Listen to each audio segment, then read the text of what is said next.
Hello and welcome to my channel, please. আজকে হচ্ছে আমাদের আমেরিকান পোয়েট রবার্ট ফ্রস্ট এর সম্পর্কে আলোচনা করা হবে, সংক্ষিপ্ত আলোচনা। রবার্ট ফ্রস্ট হচ্ছেন একজন আমেরিকান কবি, অ্যান আমেরিকান পোয়েট। তার সম্পূর্ণ নাম রবার্ট লি ফ্রস্ট। তিনি জন্মগ্রহণ করেন সান ফ্রান্সিসকোতে 1874 সালে। রবার্ট ফ্রস্ট আর্থিক দুরবস্থার মধ্যে জীবন অতিবাহিত করেন। তিনি একজন গরিব লোক ছিলেন। রবার্ট ফ্রস্টের কবিতা লেখাকে জীবনের একমাত্র পেশা হিসেবে তিনি গ্রহণ করেছিলেন এবং লন্ডনে গিয়েছিলেন। তার জন্য যে পেশাটা খুবই ঝুঁকিপূর্ণ একটা পেশা, সেটা হচ্ছে কবিতা। ফ্রস্ট তার এই ঝুঁকিপূর্ণ কাজটির কথা প্রকাশ করেছেন তার বিখ্যাত কবিতা দি রোড নট টেকেন। এখানে কবি বর্ণনা করেছেন যে একদা তিনি এক হলুদ বনের মধ্যে দিয়ে হাঁটছিলেন, যখন তিনি দেখতে পেলেন যে রাস্তাটি দুটি শাখায় বিভক্ত। একটি ছিল পায়ে হাঁটার রাস্তা আর অন্যটা ছিল অবরোহিত, যে রাস্তাটা ব্যবহার করা নেই, কোনো মানুষ তেমন যেত না, তেমন একটা রাস্তা। একজন মানুষ হওয়ায় তিনি দুইটা রাস্তা অনুসরণ করতে পারছিলেন না। শেষ পর্যন্ত তিনি অব্যবহৃত বা পড়ে থাকা যে রাস্তায় কেউ যায়নি সেটাই বেছে নিয়েছিলেন। এভাবে ফ্রস্ট তার ব্যতিক্রমী এই পেশার কথা বর্ণনা করেছেন। কবি হিসেবে স্বীকৃতি স্বরূপ রবার্ট ফ্রস্ট 4 বার পুলিৎজার পুরস্কার পান। 4 বার, বা 1924 সালে, একবার 1931 সালে, 1937 সালে এবং 1943 সালে।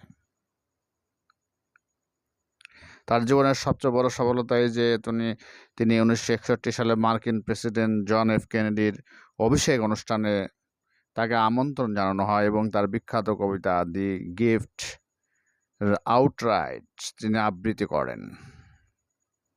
Stopping by woods on a snowy evening, এক তুষারবৃত্ত সন্ধ্যায় বনের ধারে বিরতি। Stopping by woods on a snowy evening হলো তার একটা বিখ্যাত কবিতা, যেখানে কবিতার সাধারণ জিনিসের অন্তরালে এক মহান জিনিসকে ফুটিয়ে তুলতে চেয়েছেন। এই কবিতায় কবিতার পরিচিত নিউ ইংল্যান্ডের সুন্দর প্রাকৃতিক দৃশ্য বর্ণনা করেছেন। যদিও কবি এই কবিতায় তার পরিচিত এক প্রাকৃতিক দৃশ্যের বর্ণনা দিয়েছেন, তবুও এই কবিতার মধ্যে একটা ভাবের কারণে সার্বজনীন রূপ লাভ করেছে। এই কবিতাটা দেখি বর্ণনাকারী ঘোড়ায় চড়ে এক গন্তব্যস্থলের দিকে যাত্রা শুরু করেছেন। যা হোক, এক পর্যায়ে সন্ধ্যাবেলায় বর্ণনাকারী কোনো এক বনের নিকটে থামে। জায়গাটি মানুষের বসবাসের জায়গা হতে অনেক দূরে অবস্থিত। ঘোড়াটি বর্ণনাকারীর একজন সঙ্গী। জায়গাটিতে বরফ পড়েছে, যার ফলে পাশের হ্রদটিতে বরফে আচ্ছাদিত হয়ে গেছে। এ জায়গায় বরফে আচ্ছাদিত আবহাওয়া বর্ণনাকারী খুবই মুগ্ধ, যার বর্ণনাকারী জায়গা অবস্থান বর্ণনা করেন।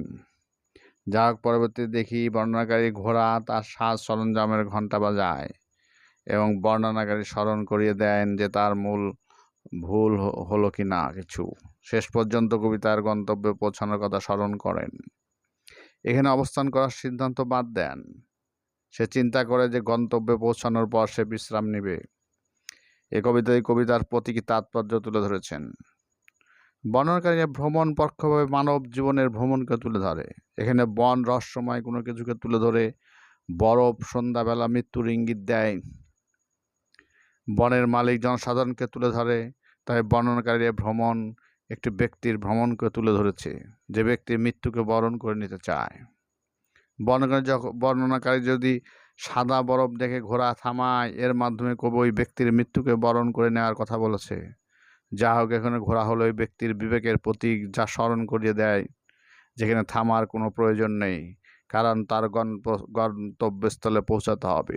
কবি বিশ্বাস করেন একজন মানুষ মারা যাবে, এটা সত্য, তবে তাকে মারা যাবার পূর্বেই মানুষের জন্য কিছু একটা করে যেতে হবে, কারণ প্রতিটি মানুষেরই মানুষ হিসেবে মানুষের প্রতি দায়িত্ব আছে।